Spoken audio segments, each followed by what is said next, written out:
শনিবার 2 আগস্ট রাতে নিজের ভেরিফায়েড ফেসবুক অ্যাকাউন্টে এক পোস্টের মাধ্যমে শফিকুর রহমানের প্রশংসা করেন শফিকুল আলম। ওই পোস্টে জামায়াতের আমিরের দ্রুত সুস্থতার জন্য দোয়া চান তিনি। ওই পোস্টে শফিকুল আলম লেখেন, হার্ট সার্জারির পর শফিকুর রহমান ভাইয়ের কথা ভাবছি এবং তাকে আমার দোয়ায় রাখছি।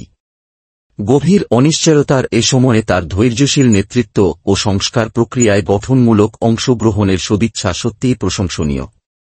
তার নেতৃত্বে জামায়াত অভ্যন্তরীণ শৃঙ্খলা ও সততার সুনাম বজায় রেখেছে, যা সকল দলের অনুকরণ করা উচিত। আল্লাহর কাছে প্রার্থনা, তিনি যেন দৃঢ়তা ও প্রশান্তি লাভ করেন এবং দ্রুত সম্পূর্ণ সুস্থ হয়ে ওঠেন, ইনশাল্লাহ। এদিকে রাজধানীর একটি বেসরকারি হাসপাতালে জামায়াতের আমিরের ওপেন হার্ট সার্জারি হয়। অস্ত্রোপচারের পর তার শারীরিক অবস্থা স্থিতিশীল আছে বলে জানিয়েছেন চিকিৎসকরা। এদিকে চিকিৎসাধীন জামায়াতে ইসলামীর আমির ডাক্তার শফিকুর রহমানের শারীরিক অবস্থার খোঁজখবর নিয়েছেন বিএনপির ভারপ্রাপ্ত চেয়ারম্যান তারেক রহমান।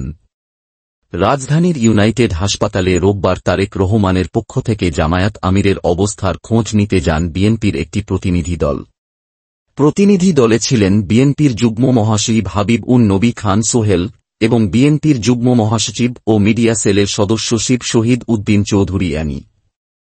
এদিকে বাংলাদেশ 2 বিনির্মাণে জামায়াতে ইসলামীর আমির ডাক্তার শফিকুর রহমান গুরুত্বপূর্ণ ভূমিকা পালন করছেন এবং গ্রহণযোগ্য জাতীয় নেতায় পরিণত হয়েছেন বলে মন্তব্য করেছেন যুক্তরাষ্ট্রের হাওয়ার্ড বিশ্ববিদ্যালয়ের সহকারী অধ্যাপক ড মির্জা গালিব। নিজের ভেরিফায়েড ফেসবুক আইডিতে দেওয়া ওই পোস্টে ছাত্রশিবিরের ঢাকা বিশ্ববিদ্যালয় শাখার সাবেক এই সভাপতি বলেন, গত আগস্টের পর থেকে জামায়াতে ইসলামীর আমির ডাক্তার শফিকুর রহমান বাংলাদেশ 2 বিনির্মাণে গুরুত্বপূর্ণ ভূমিকা পালন করছেন এবং গ্রহণযোগ্য জাতীয় নেতায় পরিণত হয়েছেন। আজকে উনার হার্টের অপারেশন হবার কথা। আল্লাহ সুবহানাহু ওয়া তাআলা ডাক্তার শফিকুর রহমান ভাইকে সুস্থতা দান করুক এবং আরও অনেক দিন এই জাতিকে খেদমত করার তৌফিক দান করুক, আমিন। এদিকে জামায়াত আমির ডাক্তার শফিকুর রহমানের বাইপাস সার্জারির জন্য শনিবার 2 আগস্ট সকালে হাসপাতালে ভর্তি করা হয়েছে। তার হার্টে 5টি ব্লক ধরা পড়েছে বলে জানিয়েছেন চিকিৎসকরা। এর আগে গত 19 জুলাই রাজধানীর সোহরাওয়ার্দী উদ্যানে অনুষ্ঠিত জামায়াতের জাতীয় সমাবেশে প্রধান অতিথির বক্তব্য দেওয়ার সময় হঠাৎ অসুস্থ হয়ে পড়েন জামায়াত আমির ডাক্তার শফিকুর রহমান।